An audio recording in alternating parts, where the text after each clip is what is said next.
UK Prime Minister Boris Johnson has signed off on restrictions to be wound back next week. Gyms, hairdressers, restaurants will all enjoy further freedoms, but uncertainty remains for Britons wanting to travel overseas.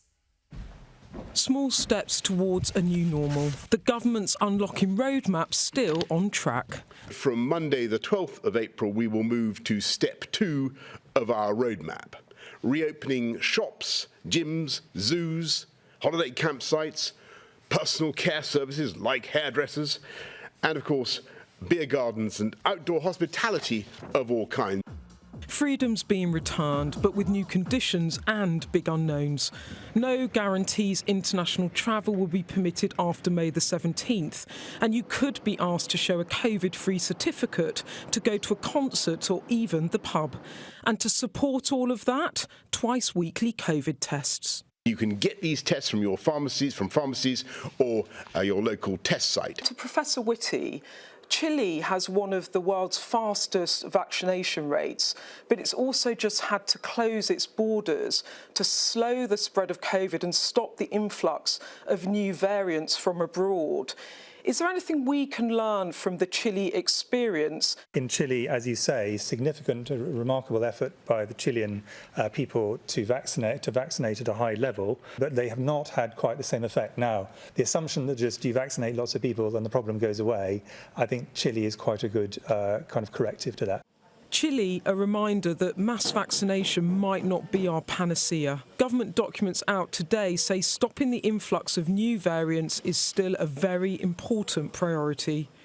For people in South London, that's their priority too, even if that does threaten summer holidays. Because some variants are coming from abroad, it's difficult. So I think they should hesitate on that and take it slowly. We're in our own little bubble here and we have to watch what's happening elsewhere. Where it comes to the borders, I think they should still be contained. I think that's what we should have done originally, and I feel that we should probably still be doing that for a while yet. The dates of the roadmap are set, the contours of our destination are not.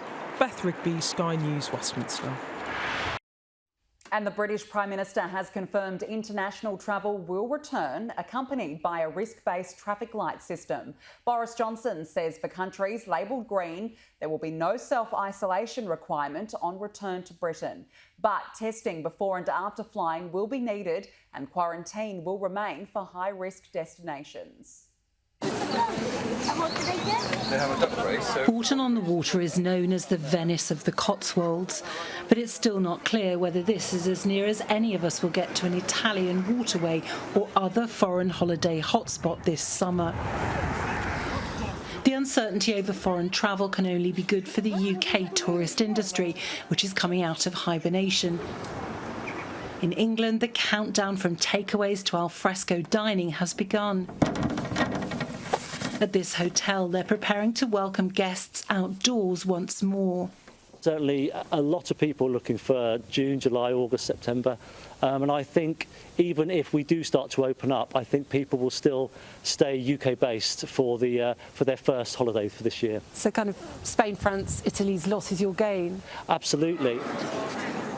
Holidays in the UK are opening up, but if you're holding out to go abroad, the process will be more complicated.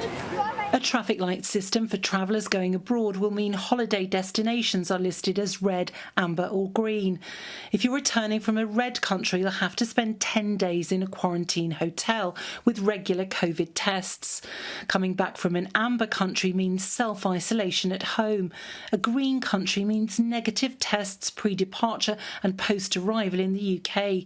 Countries with good vaccination figures are likely to be on the green list. We just need to know which countries are in which colour category. That's the most urgent thing that could help the travel sector to restart. In spite of the attractions closer to home, we found some people are still desperate to go abroad. Others say the traffic light system isn't worth the bother. We're going to wait till the last minute and see if France looks safe, because you can book very late at the end of August. But we're not going if it was like last year. We didn't go last year. We need to be confident we can get there and get back safely. There seems to be lots of ifs and buts at the moment, so it's stressful.